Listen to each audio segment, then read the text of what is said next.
Hello and welcome to Atop the Fourth Wall, where bad comics burn. Patreon-sponsored review time again. And you know, doing a show like this, and especially when you open the floodgates for people to pay you to cover stuff, you come across a lot of obscure media. And there are varying levels of obscure out there. For instance, a few years ago, I made a reference to an old TV show called UFO, and expected, nobody to know what it was, because it's not something that people are still talking about. There isn't a major reboot in the works, and it's not exactly headlining a bunch of listicles or video essays deconstructing the questions it raised, like, why does the theme song keep flashing 1980? Or, why do women on the moon have to wear purple wigs? And yet, many people knew about it and talked about it a bit in the comments. What's obscure to me is apparently common knowledge to others. Or, in turn, what's more well-known to me is completely unknown to you guys. People were crediting me for stuff like Sci-Spy getting a trade paperback years after its printing, or Brute Force getting so much attention to the point of Marvel 616 doing a documentary about it, or things along those lines. And much as I would love to take credit for that and pretend my stupid YouTube show where I make boner jokes has that much influence in exposing people to the forgotten bits of comic lore, the truth is, I'm not the first person to talk about this stuff, especially for comics, since comic readers have a long memory. Kinda have to when the books have been going on for decades. And thus we come to the subject of today's review. Something I had never heard of before, that maybe you all knew about already. Or at least it's something that somebody out there remembers and keeps trying to make it work, but we'll get to that in a second. But yeah, in case you've never heard of this, meet The Mighty Heroes, a cartoon that debuted in 1966 as part of Mighty Mouse Playhouse and created by Ralph Bakshi, who pitched the idea of the series on the spot to CBS executives after he and his friend Bill Weiss's other pitches were rejected. This was still pretty early in his career, and he wasn't really that happy with the show since he didn't have creative control over it. Despite the show apparently being successful and that same lack of creative control, they ended it after he left. Go figure. Just FYI, if you do decide to look it up, be warned if you have epileptic issues. I don't know if it's at dangerous levels, but there's a lot of flashing lights and changing colors in the theme song. So yeah, I've heard of Mighty Mouse. Pretty sure I watched reruns of it back when I was a little kid too, but I have never heard of the Mighty Heroes before this Patreon request. And yet apparently enough people knew about it because it got 3 different comic tie-ins. The first book lasted 4 issues and was done by Dell Comics. No surprise there, Dell and Gold Key had comic tie-ins to everything. Plus, of course, Neutro. The second came from the very short-lived Spotlight Comics in 1987, which had a bunch of licensed books for Terrytoons characters like Mighty Mouse, Heckle and Jekyll, and Deputy Dog. And Mighty Heroes only got a single issue out of that. The Terrytoons characters got acquired by CBS and Viacom. Viacom merged with Paramount, and thus it should not surprise you that that brings us to the comic today, a single issue for the Mighty Heroes published via the Paramount Comics imprint of Marvel. We've covered that before over in the Star Trek comic reviews, and it made sense to release Trek comics during a time when Star Trek was at the height of its popularity. Releasing this 30 years after the TV series had ended, in 1998, and when the last Mighty Heroes comic had been 10 years prior, makes considerably less sense, especially when this was near the end of the Paramount Comics imprint. I don't know, maybe they planned to release a new cartoon or something for it to tie into, but all we have is this strange single issue of a book to tie into a superhero parody from 30 years back. I don't know, maybe I'm just weird and there's an entire massive fan base who was demanding this in the late 90s. But let's dig into The Mighty Heroes #1 and see if it deserved more than the single issue it got.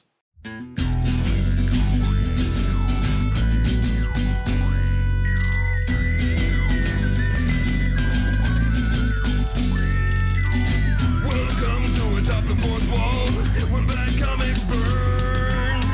Linkara's gonna teach you all a lesson you won't learn. What's with these awkward subjects? What's all this art so rubbish? To anyone who's had a bad comic published, it could be your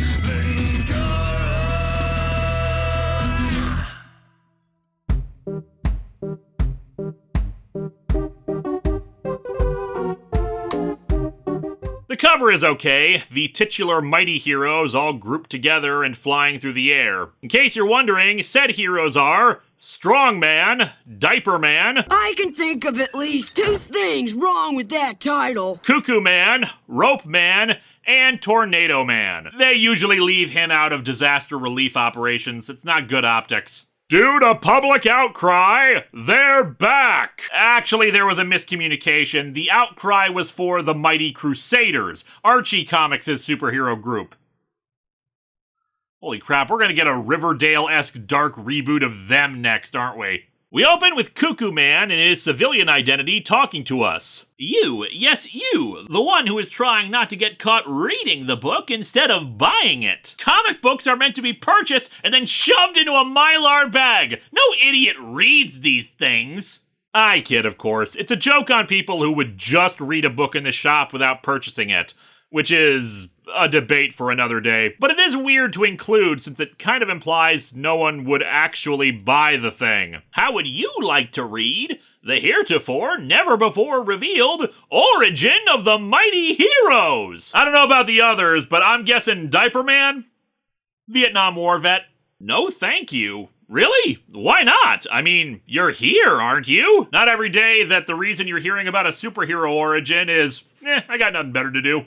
Cuckoo Man changes into his costume and leads us into the Cuckoo Cave. I mean, okay, so it's not a cave really, but the Cuckoo Room doesn't sound very ominous, does it? Well, I'm always a big fan of alliteration. Cuckoo Room actually does sound pretty ominous, like a place designed specifically to drive you mad. The room is filled with trinkets and trophies and memento of the series, although I do wonder if the giant subway token in the back is more just a reference to Batman's giant penny, and he needs to dig something out of a chest for us. Let's see. Rope Man's crocheting? Diaper Man's diaper?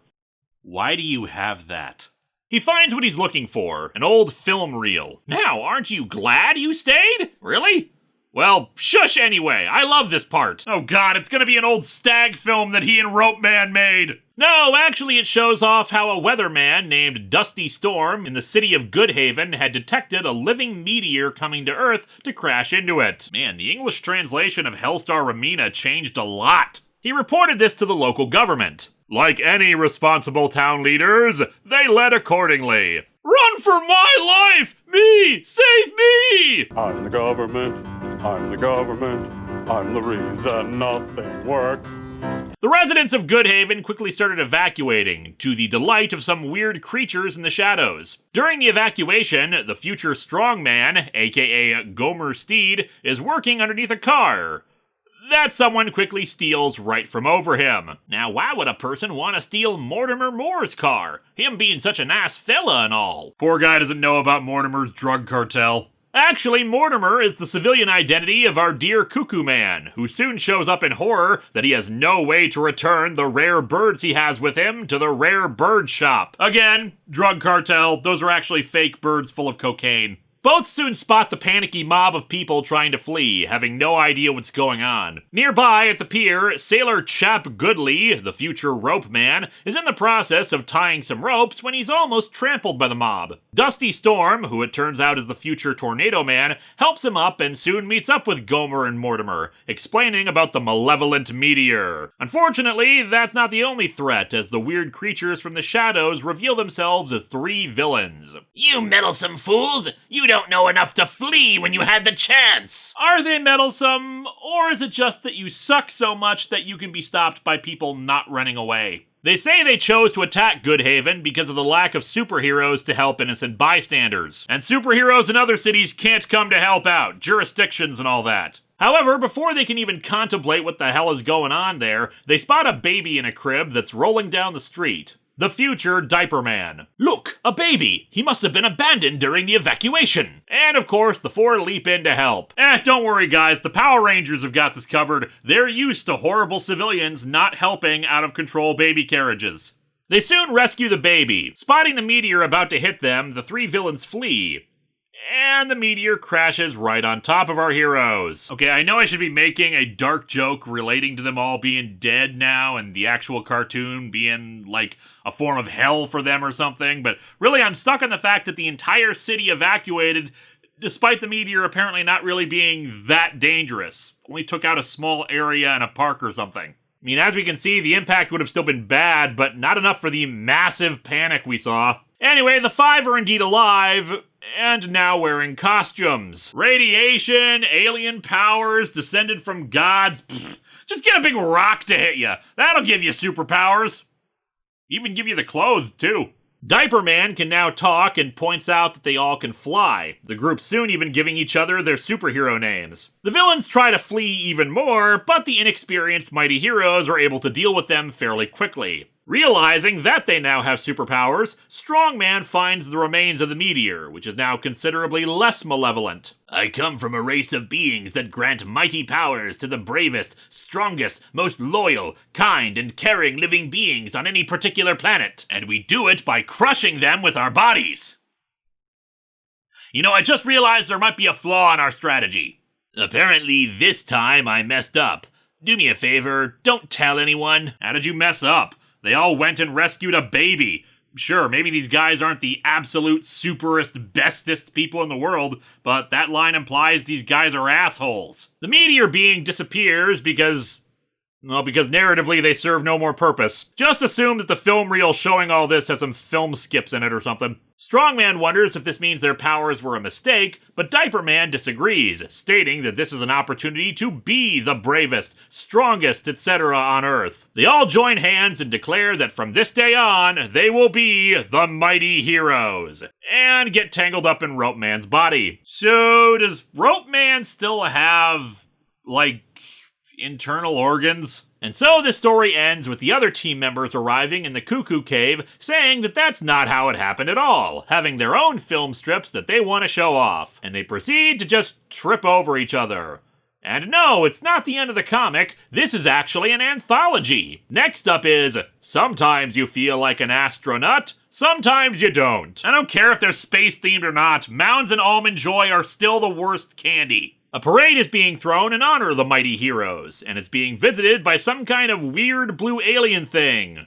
And some other dude named Oscar Wilde, known of course for his several essays, poems, and stories like The Growth of Truth-Telling, The Stick Figure Drawing of Dorian Gray, and The Ballad of Watching Gal Ranger. The blue alien is named Astronaut and has come specifically to Earth to meet the Mighty Heroes, but more importantly, Astronaut is actually an established Terrytoons character who had his own show briefly after spinning off from Deputy Dog. Oscar Wilde was the other character from his bits, a soft-spoken dude who was caught up in his shenanigans. Anyway, Oscar insists Astro shapeshift into a dog, apparently a common thing on their show, because people aren't ready to know about aliens. Yet they're okay with the superpowered beings and weirdos that the Mighty Heroes would routinely fight. The Mighty Heroes soon arrive. They saved me once. Me too, and I'm almost fully recovered. Collateral damage with horrible injuries that probably won't be covered under his insurance. Good times. Astro is of course excited to see them too. I just want to make sure no one notices you. Who's gonna look at me when there's a superhero in diapers around? Good point. What's weird is he's actually referring to Cuckoo Man. Dude had an operation recently, and it's gonna take some time to recover down there. However, after he'd been sniffling for a little bit, Astro suddenly has an intense and powerful sneeze that destroys the stage our heroes are on.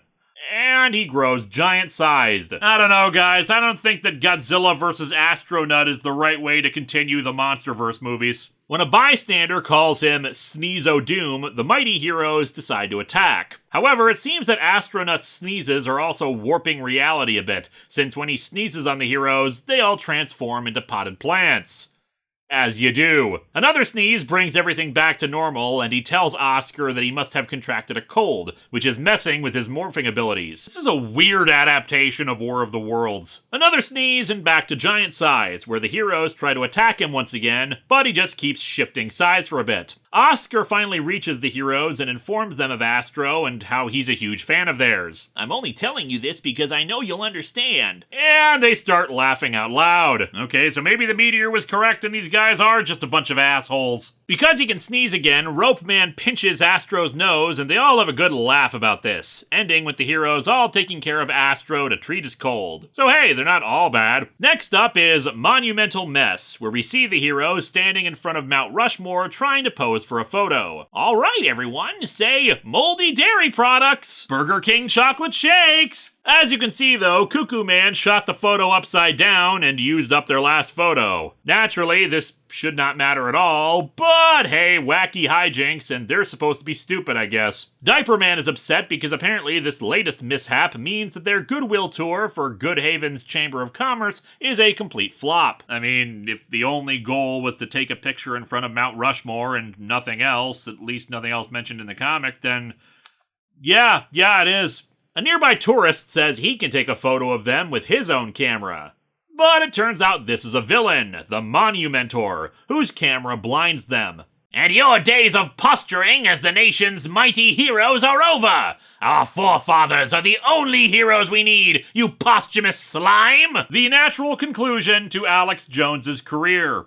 However, the blindness was only temporary, since the actual goal of the camera was to bring the heads on Mount Rushmore to life.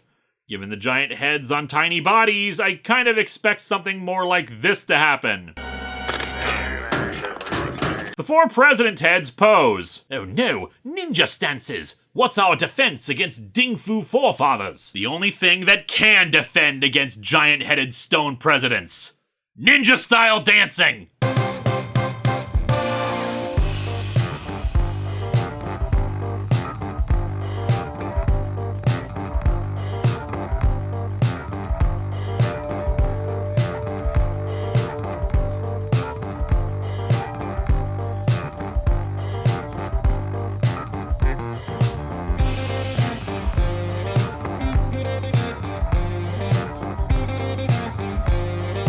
Truly patriotic. The Monumentor plans to kill all superheroes, starting with the Mighty Heroes. You will set a precedent for those who would disrespect the great presidents. If there's one thing that all these people hated, it was when authority figures were disrespected. The fight does not go well for our heroes, as they get tossed around and say some really kind of lame jokes. And I don't even mean groan-worthy, they're barely jokes, like trying to build up a knock-knock joke that goes nowhere. Monumentor actually gets one better by ordering a head-on collision. All but Rope Man and Diaper Man are captured and brought to the Grand Canyon, where Monumentor plans to feed them to the monuments, who are now sleeping. Well, of course they're tired, you brought them across 3 states to get to the Grand Canyon! Why did you even bother? Diaper Man, meanwhile, has come up with a plan, hijacking 2 trucks and apparently transporting them from South Dakota to Arizona. One truck contained water, and the other contained gelatin. Freeing the others, they mixed the contents of the 2 trucks in the Grand Canyon, creating a massive jello mold that traps the presidents. They really did fill up the Grand Canyon with it. Guess the old slogan was right. Oh, come on, there's always room for Jell-O. And so our comic ends with the cops taking Monumentor away while our heroes make jokes. Outrageous! I'm a patriot! What are the charges? It is very depressing that I could make a topical reference with him saying that in the year of our Lord 2021. So instead, I'll just leave this to the Cybermen. Is this the human condition of madness, leader? It is. Our final story is The Mighty Heroine, which opens on a bus entering Goodhaven. It was a dark and stormy night. Sort of. Only it wasn't dark. Or very stormy. Or even at night. I'll grant you a lack of stormy, but I guess Mr. Burns set up a sun-blocking machine in Goodhaven because this afternoon looks pretty dark and night-colored. We're introduced to Laura Blecker, who's on the bus and looking forward to going to a quiet little town where nothing of major significance happens after an apparently tumultuous last few weeks. However, as soon as she steps off the bus, she sees that the residents of Goodhaven are being terrorized by the Mighty Heroes, who have now taken on darker, more evil visages. Even Diaper Man is now Dark Diaper Man, and his skin is red and his hair is all mussed up. Although admittedly, this could just be a diaper rash that's gotten out of control. The Mighty Heroes I've heard about are, well, they're heroes, which means you guys are either superpowered imposters or you've been possessed. Laura's superpower is being genre savvy. And indeed, they are being mind-controlled through the use of this lady and her giant cooler, Pandora and Pandora's box. Okay, so it's more like a picnic cooler, but be honest, how threatening would it sound if she called it Pandora's picnic cooler of death? I mean, good marketing only gets you so far. You could at least paint it black or something so it's less obviously you know, a cooler. And apparently her deal is she turns people into evil food, which is what will eventually happen to the Mighty Heroes. Laura, overhearing this, realizes she must do something and pulls out an amulet that features the Mighty Heroes. Whispering their team name, apparently she's this universe's version of the Shazam Captain Marvel, since a lightning bolt strikes her, transforming her into the mysterious figure who was so mysterious! Oh hey, this is a Marvel comic in the 90s, introducing new mysterious characters all over the place. A car nearby has been destroyed by the lightning bolt. Mental note, don't transform next to things that can blow up. Don't blame yourself, it was a Pinto. Our new heroine arrives and attacks, identifying herself as Water Woman. What? A woman? Oh no! Fallopian tubes! And what a woman! No, Water Woman. Okay, kudos on that pun. Anyway, the real reason Pandora was so shocked is because her powers don't work on women, for some reason, and she summons the Mighty Heroes to defend her. Water Woman doesn't want to hurt the group because they're the whole reason she became a superheroine, but she knows it'll help them, so she unleashes her ecto-cooler at them. This would have been a lot harder if my job as a reporter hadn't accidentally led me to that magic Mighty Heroes amulet in the hills of Tibet. I'm assuming that's where they manufacture those as merch, since otherwise we saw at the beginning of this comic that their powers were not, like, ancient or anything. The water knocks them into Pandora's box, which shuts upon impact. The box apparently needed to be opened to work, so the food minions she had transform back into just food. And the Mighty Heroes are free to the mind control. The heroes very quickly capture her, and Tornado Man is instructed to, bury the magical cooler. Yeah, just shove it in the ground somewhere. I'm sure it'll be fine. And thus Pandora is tied up by Rope Man. Ooh, Rope Man. Are you stringing me along? Pandora's into some kinky stuff, which really helps when your partner is quite literally something used as binding. Water Woman disappears before she can introduce herself to them because we need an excuse to not just have her join up like she should. And the next day, Laura is at a briefing with the Mighty Heroes to ask about Water Woman. If we didn't have 5 members in the team already, we'd offer her a spot on the Mighty Heroes. I'm forgiving you your stupidity just this once because you're only a baby. And so our comic ends with this caption: maybe she'll be here next issue. That is, if there is a next issue. If you'd like to see more of the Mighty Heroes, write to Mighty Letters, care of Marvel Comics. And there was never a Mighty Heroes issue again, so I guess that letter writing campaign didn't quite pan out. This comic is fine. Not great, not terrible, just fine.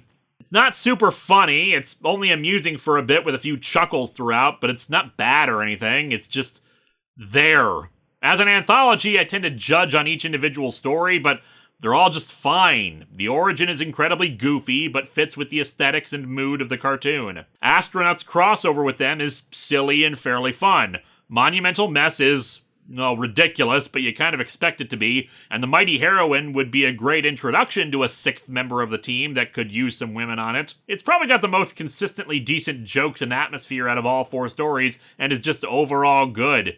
It is a bit of a shame, then, that she's relegated to a one-shot because the book never went anywhere. The artwork throughout is cartoony and fluid and enjoyable. This is a comic that baffles because it's something clearly not enough people were asking for, given it didn't stick around, but obviously made with a lot of heart by the creators. So it's competently put together, and it's got its moments, but it's also nothing impressive. Why did they do this? Next time, however, we have another Patreon-sponsored origin story that the audience was highly demanding, as we look at the first 3 episodes of the Timverse Justice League animated series.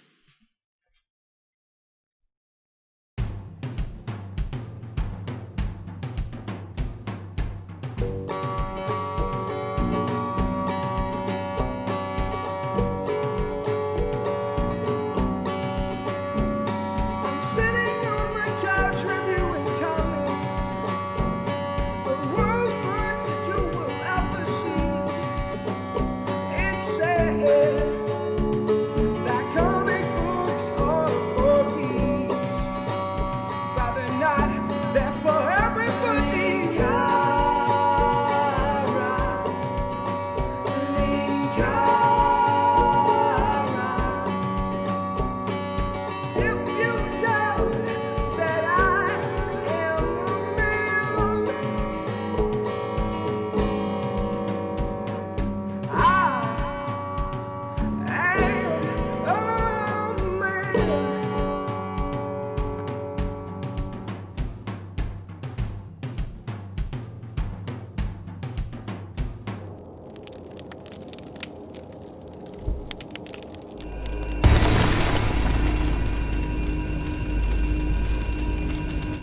feel like the solution here is more appropriate for Jello Man, honestly. Makes more sense than him going into space, at least. Hello, my friends. Please take a moment to like this video, subscribe to the channel, and click the bell for notifications on new video releases. If you'd like to support future videos, you can check out my Patreon or purchase a t-shirt via Teespring or Shark Robot. Thanks for watching!